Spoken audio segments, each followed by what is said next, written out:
রাগ করো না মনের মানুষ, মাফ কইরা দাও আমারে, মনেরও মন্দির থাইকা ভালোবাসি তোমারে। রাগ করো না মনের মানুষ, মাফ কইরা দাও আমারে, মনেরও মন্দির থাইকা ভালোবাসি তোমারে।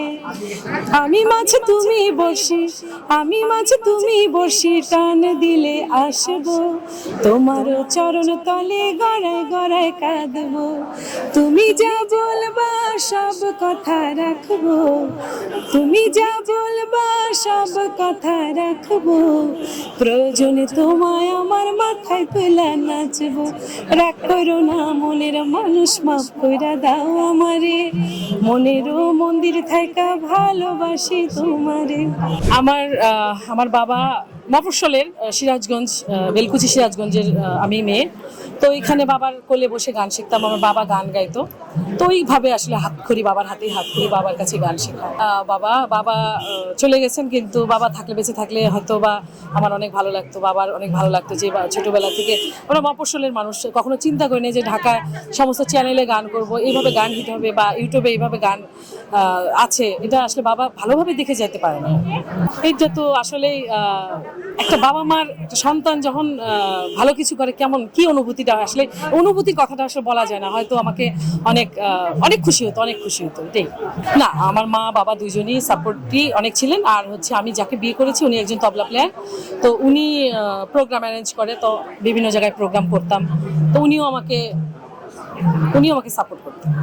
অবশ্যই ভালো, এখানে আসলে মনটা ভালো হয়ে যায়। সব কিছু মিলে দেশের পরিস্থিতি যাই হোক না কেন, একটা বইমেলায় আসলে অন্যরকম একটা ফিল আসে, অন্যরকম একটা ভালোবাসা, এই অনুভূতিটা অন্যরকম। আমার শিল্পী বিশ্বাসের যে গানগুলি আর কি, এগুলো মিলিয়ন মিলিয়ন ভিউ পার হয়েছে, অনেকগুলি 4-5টা গান। তার মধ্যে আমার চ্যানেলের শিল্পী বিশ্বাসের যে গানটা রাগ করো না মনের মানুষ, 100 মিলিয়ন ভিউ পার হয়েছে কালকে। একটা কথা বলবো, স্যাক্রিফাইস না হলে শুধু ডিভোর্স হতেই থাকবে।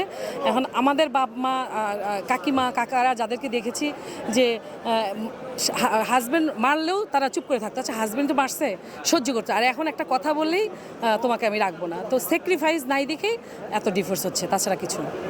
আসলে আপনি অনেক বড় বড় প্রশ্ন করছেন। আসলে আমি ছোট মানুষ, যারা গানকে ভালোবাসে তাদের ভিতরে অনেক ভালোবাসা থাকে, তাদের হৃদয়ে অনেক ভালো লাগা থাকে।